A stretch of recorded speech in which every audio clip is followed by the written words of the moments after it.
기독교와 과학, 어떻게 보면 전혀 어울리지 않을 것 같은 두 분야를 동시에 이야기한다고 했을 때 의아하게 생각하시는 분이 계실지도 모르겠습니다. 우리는 흔히 영과 물질이 분리되었다, 혹은 종교를 포함하여 인문학과 자연과학은 전혀 관계가 없다라는 식으로 생각하는 경우가 많죠. 저도 기독교와 과학의 대화라는 분야를 공부하면서 기독교 신학자가 왜 과학을 공부하시나요? 라는 의아한 감정이 담긴 질문을 여러 차례 받기도 했습니다.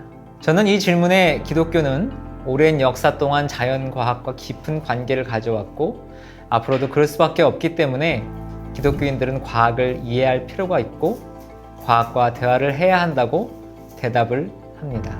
기독교 신앙의 목표는 하나님의 뜻을 구하는 것이고 신학의 목표는 하나님을 이해하는 것인데, 그러한 목표를 이루기 위해서는 반드시 짚고 넘어가야 하는 부분 중 하나가 바로 그 뜻을 구하는 자가 살아가는 세계와 시대를 이해하는 일입니다.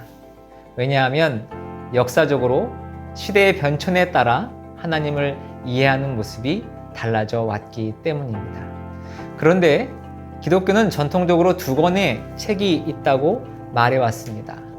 한 권은 66권으로 이루어진 성서이고 다른 한 권은 자연입니다. 다시 말해 하나님은 기록된 말씀을 통해 하나님 자신의 뜻을 직접 보여주시기도 하지만 자연을 통해 간접적으로 당신의 모습을 드러내신다고 하는 것입니다. 이런 의미에서 자연을 잘 이해하게 되면 세계를 잘 이해할 수 있고 나아가 하나님을 이해하는 일에 간접적인 도움을 받을 수 있습니다. 대표적인 사례가 근대시대의 시계공으로 비유된 하나님입니다. 중세시대 유럽 마을의 중심에는 교회가 있었고 마을 사람들은 교회의 종소리를 듣고 일어나서 일하러 나가고 또 종소리를 듣고 집으로 돌아왔습니다. 그런데 근대시대에 들어오게 되면 교회의 종은 점점 시계탑으로 대체되었고 그 이후 오늘날까지 정확히 표시되는 시간에 우리의 삶을 맞추게 되었죠. 기계식 시계는 당시 사람들에게 문화적 충격을 주었고 사람들은 시계처럼 자연 속에 복잡한 기계 장치가 있다고 생각하기 시작했습니다.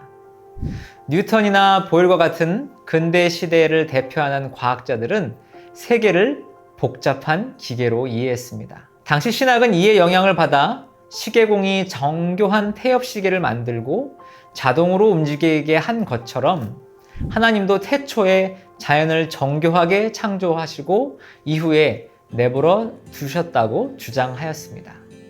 이를 신학에서는 이신론이라고 부릅니다. 그러나 이러한 이신론은 사람들과 소통하고 구원의 행위를 펼치는 하나님에 대한 성서의 증언과 맞지 않아 현대신학에서는 거의 수용되지 않았습니다.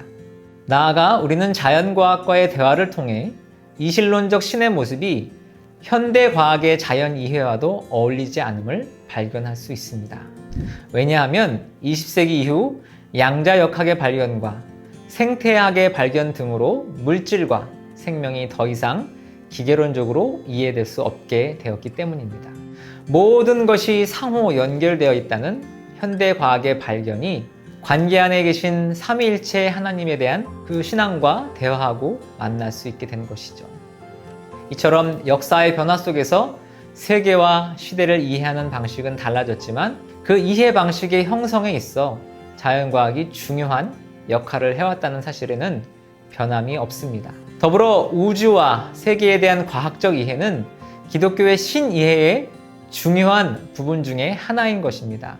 본래 과학자는 세계가 작동하는 원리, 즉 물질적 세계의 진리를 파악하고자 노력하는 사람들입니다. 이는 기독교의 입장에서 볼 때 창조 세계의 비밀을 과학적으로 밝히는 아주 귀한 일입니다. 한편 기독교 신앙과 신학은 영적 실제를 이해하려는 노력입니다. 하지만 과학과 기독교의 진리를 향한 그 노력이 서로 상관없는 것이 아니라 하나님으로 상징되는 커다란 전체의 진리 속에서 함께 존재하는 것이고, 기독교와 과학은 진리를 보다 더 밝히고 탐구하는 기나긴 여정을 함께 하고 있는 것입니다. 그러므로 기독교와 과학의 관계는 진리를 향한 동반자 관계입니다. 진정한 관계란 주고받는 관계지요. 현대과학의 많은 발견과 이론들이 기독교의 가르침들을 새롭게 하고 더욱 풍성하게 해줄 수 있습니다. 예를 들어 138억 년의 우주 역사를 밝힌 현대 천문학의 빅뱅 이론에 따르면 우리 은하계 안에 1000억 개 이상의 별이 있고 또 그러한 은하계가 1000억 개 이상이 모인 것이 현재 우리가 살아가고 있는 우주라고 합니다. 이러한 우주의 거대한 모습에 비추어 볼 때 하나님의 창조 세계가 우리의 상상보다 훨씬 더 장구하고 광활하다는 사실을 새삼 깨닫게 됩니다. 현대 생명과학은 30억 년의 생명 역사가 없었다면 인간이 존재할 수 없었음을 가르쳐 줍니다. 또 현대 생태학은 지구 환경 시스템 안에 있는 모든 생명과 물질이 상호 연관되어 있고 각자의 생존을 위한 활동이 놀랍게도 지구 생태계를 유지해 왔다는 사실을 우리에게 알려주고 있습니다. 이를 신학적으로 해석한다면 우리는 하나님의 사랑이 인간만이 아닌 모든 생명체에 연결되어 있음을 새롭게 깨달을 수 있습니다. 더불어 현대 신경과학은 우리의 정신적 능력이 뇌를 포함한 신경계와 분리될 수 없음을 발견하였습니다. 이는 기독교의 인간 이해와 조화를 이룰 수 있습니다.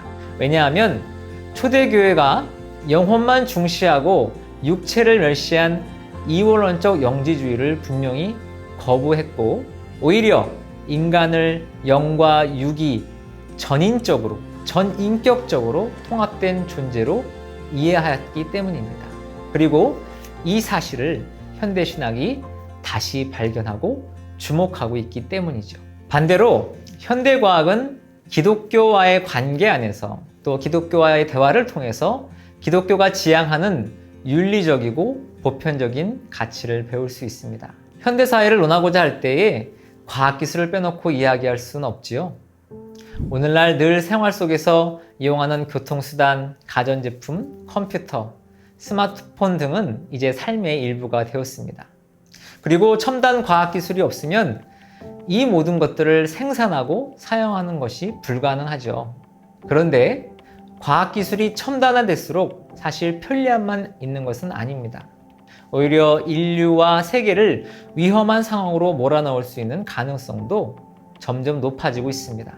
20세기에는 핵무기를 만들어낸 과학기술이 인류를 멸망시킬 수 있다는 공포가 컸다면 이제 21세기에 들어와서는 탄소에 기반한 과학기술을 통해 발전해온 인류 문명이 오늘날 지구온난화를 야기했고 이로 인해 생명세계 전체를 멸절시킬 수 있다는 새로운 공포가 현실화되고 있는 중입니다. 다른 한편에서는 인공지능과 합성생물학 등의 과학기술을 통해 자기 욕망에 맞춘 인간 개조가 시도되고 있습니다. 과학기술이 인류와 생태계를 위해 올바로 쓰이기 위해서는 윤리와 가치가 반드시 필요합니다. 그리고 기독교가 여기에 기여할 수 있는 몫이 반드시 존재할 것입니다. 기독교와 과학 사이의 건설적인 상호관계가 세상을 아름답게 바꿀 수 있습니다.